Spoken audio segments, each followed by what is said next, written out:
या इस बारे में जो है मैं अपने थोड़े से थॉट्स विचार आप सबसे शेयर करना चाहूँगा। आप सभी को ये बात अवगत है कि रश्मि बर्वे मैडम एक प्रोमिनेंट पर्सनालिटी है, ऑथेंटिक पर्सनालिटी है और बहुत ही स्किलफुली इनके अगेंस्ट में एक पॉलिटिकल कॉन्स्पिरेसी की गई और अथॉरिटीज को भी जो है अपने प्रेशर में लिया गया और बहुत डीप प्लानिंग से एक बहुत ही अल्प समय में एक हफ्ते के अंदर इनकी जो वैलिडिटी सर्टिफिकेट थी, वैधता प्रमाण पत्र शेड्यूल क्लास, उसको कैंसिल करवाया गया। अब ये जो misuse of power and authority है बाय द ऑथोरिटीज, चाहे वो स्क्रूटनी कमेटी के मेंबर्स हो, अंडर सेक्रेटरी हो, स्टेट इंफॉर्मेशन कमिश्नर हो, जो भी, एक ऐसा ज्वलंत एग्जाम्पल हमारे देश में सामने आया है जिसको मद्देनजर में रखते हुए हमारा संविधान क्या कहता है, लॉ क्या कहता है, प्रोसीजर क्या कहती है, ये सब प्रश्न चिन्ह हमारे सामने आए थे जब हमने उच्च न्यायालय में आर्गुमेंट शुरू किया। बहुत इम्पोर्टेंट है, आर्गुमेंट ऐसा शुरू किया कि this is the glaring example of abuse of the process of court and law, misuse of power and authority by the members of the scrutiny committee, by the under secretary of the government of Maharashtra, and also by the state information commissioner, and it violates the democratic principles and rule of law. यहाँ से हमारा एक court को बहुत सुंदर तरीके से शुरुआत हुई। उच्च न्यायालय ने एक बहुत सुंदर जजमेंट दिया 126 पेजेस का और हर एक पहलू पर न्यायालय ने बहुत सुंदर तरीके से रीजनिंग देकर रश्मि बर्वे मैडम को जेन्युइन शेड्यूल कास्ट करके डिक्लेयर किया और स्क्रूटनी कमेटी पर 1 लाख रुपए का दंड जो है वो इम्पोज किया और साथ ही साथ जो भी पनिशमेंट्स इनको, चाहे वो जिला परिषद सदस्य का रद्दता हो या जो भी इनके खिलाफ में एक्शन हो गई थी, उन सबको ऑटोमेटिकली डिक्लेयर किया नॉन केस, यानी नॉन एग्जिस्टेंट। और उच्च न्यायालय ने एक बहुत सुंदर प्रिकॉशन ये लिया कि स्क्रूटनी कमेटी को डायरेक्शन दिया है कि 1 हफ्ते के अंदर वैलिडिटी इशू करो। सरकारी वकील ने जब प्रोनाउंसमेंट ऑफ जजमेंट हुआ, ये रिक्वेस्ट की कि हमें 2 हफ्ते का समय दिया जाए ताकि हम सुप्रीम कोर्ट में अप्रोच करके स्टे ले सकें। उच्च न्यायालय ने उनकी रिक्वेस्ट रिजेक्ट कर दी और 1 हफ्ते के अंदर इन्हें वैलिडिटी मिली और कॉस्ट भी मिला। अब सुप्रीम कोर्ट में जब केस सामने आई कल, तो जो शुरुआत मेरी थी यहाँ abuse of the process of court, तो जज साहब ने वही शब्द यूज किए कि this is the glaring example of the abuse of the process of court and misuse of authority and power.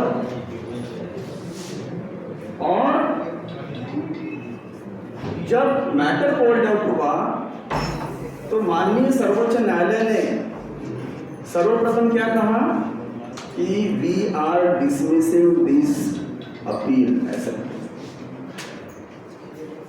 Tushar Mehta sir आए, सॉलिसिटर जनरल ऑफ इंडिया, उन्हें भी बताया कोर्ट ने कि we have made up our mind inclined that we are dismissing this petition and if you want to waste the precious time of this honorable court, then we will impose exemplary cost.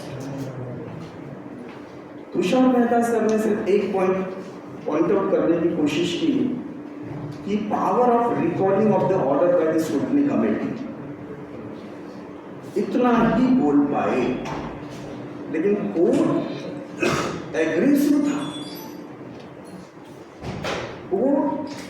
Court ने ये example जो है site किया कि जब वो नागपुर में थे एज हाई कोर्ट जज, औरंगाबाद में थे, मुंबई में थे, तो ऐसे डजनों केस जो है उनके सामने आई जहां पर the court has observed misuse of the power of the scrutiny committee और abuse of process of court, और कोर्ट ने इन कॉस्ट भी इम्पोज किया, 1-1 लाख रुपए का कॉस्ट इम्पोज किया।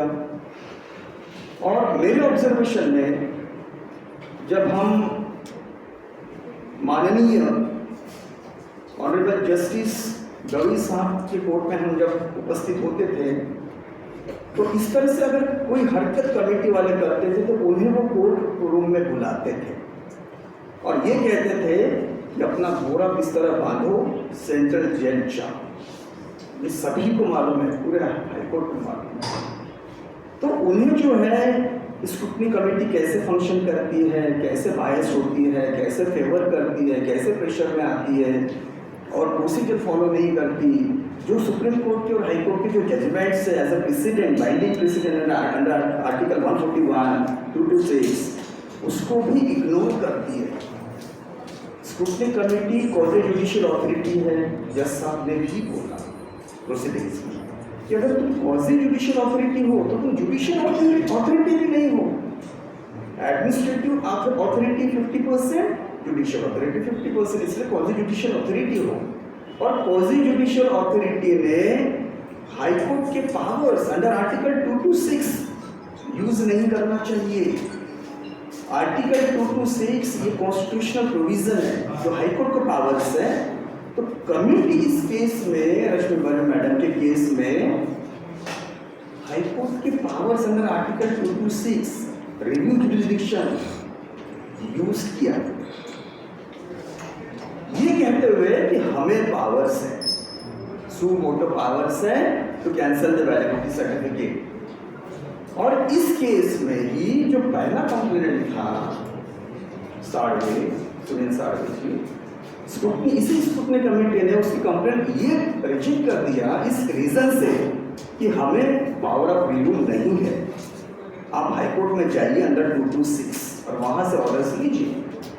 और ठीक जो है उस समय के बाद में एक डमी कैंडिडेट आती है देविया नाम की मैडम, और सेम कंप्लेंट करती है स्क्रूटनी कमेटी को, और वो कंप्लेंट जो है एंटरटेन होती है और उसी समय नोटिस इश्यू होते हैं और हमें कहा जाता है कि आप रिप्लाई फाइल करो। जब मैंने प्रिलिमिनरी ऑब्जेक्शन लिया, you don't have power of review, you don't have locus, these complaints not having locus because they are not directly aggrieved parties as per Supreme Court judgment in Ayub Khan's case।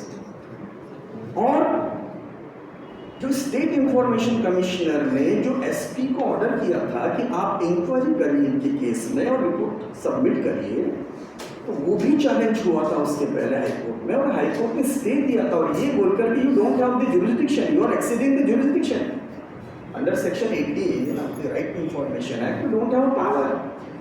और subsequently state information commissioner ने cases file करके उसको withdraw किया, और withdraw करने के बाद ये सारी जो है कॉन्स्पिरेसी रची गई और इन्हें इनकी वैलिडिटी कैंसिल कर दी गई। अगर ये विड्रॉ नहीं होता, स्टे ऑपरेशन में था, तो नेचुरली जो है कमिटी नहीं कर सकती थी। तो देखिए कितनी गहरी जो है ये साजिश है, चाले है, षड्यंत्र है।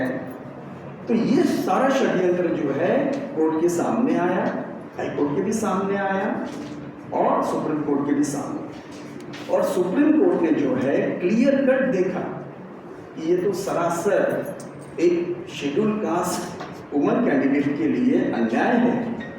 ये वायलेट करता है article 341 of the constitution of India, ये वायलेट करता है article 15, article 16 and article 19, even fundamental rights, article 21 right to life. तो ये सब जो है कॉन्स्टिट्यूशनल प्रोविजंस वायलेट कौन कर रहा है? एक quasi judicial authority scrutiny committee और एक अंडर सेक्रेटरी जो गवर्नमेंट का ही जो कोई अथॉरिटी है वो इंटरफेयर करते हैं और political pressure. I can't say much on that. वकील साहेब मला एक प्रश्न विचारा नंतर तुमचं भाषण खूप मोठं होतंय 15-15 मिनिटाचे व्हिडिओज नाही जाणार आहे ह्याच्यामध्ये. माझं फक्त एका प्रश्नाचं उत्तर द्या. शेवटचं 10 सेकंड आणि कंप्लीट. 2 दिवसाआधी चीफ जस्टिस ऑफ इंडिया साहेबांनी जे आहे ते जे अंधा कानून सारखे पट्टी आहे ते काढली. ह्या केसमध्ये मला हे म्हणायचं आहे की नाव द ऑनरेबल हायकोर्ट और supreme court is seeing the truth. म्हणजे आता पट्टी काढली ना, सत्यता काय आहे त्यांना दिसून येते. आणि म्हणून जे आहे जे सत्य रश्मी बर्वे मॅडमच्या केसमध्ये त्यांना दिसून आलं त्याची विजय झालेली आहे. आणि इतकंच बोलून जे आहे आपण सर्वांचं कॉपरेशन. माझा एक प्रश्न आहे सॉलिसिटर जनरल तुषार मेहता यांनी किती फीज घेतली? कारण असं ऐकणे त्यांची 25 लाख फीज एका सुनावणीचे. हा पैसा कोणाचा होता? हा प्रश्न त्यांनाच विचारायचं, कारण की हा त्यांचा पर्सनल लुकआउट आहे आणि आम्हाला काही अवेअरनेस नाही. आता त्या मानहानीचा दावा ठोकणार का मॅडम?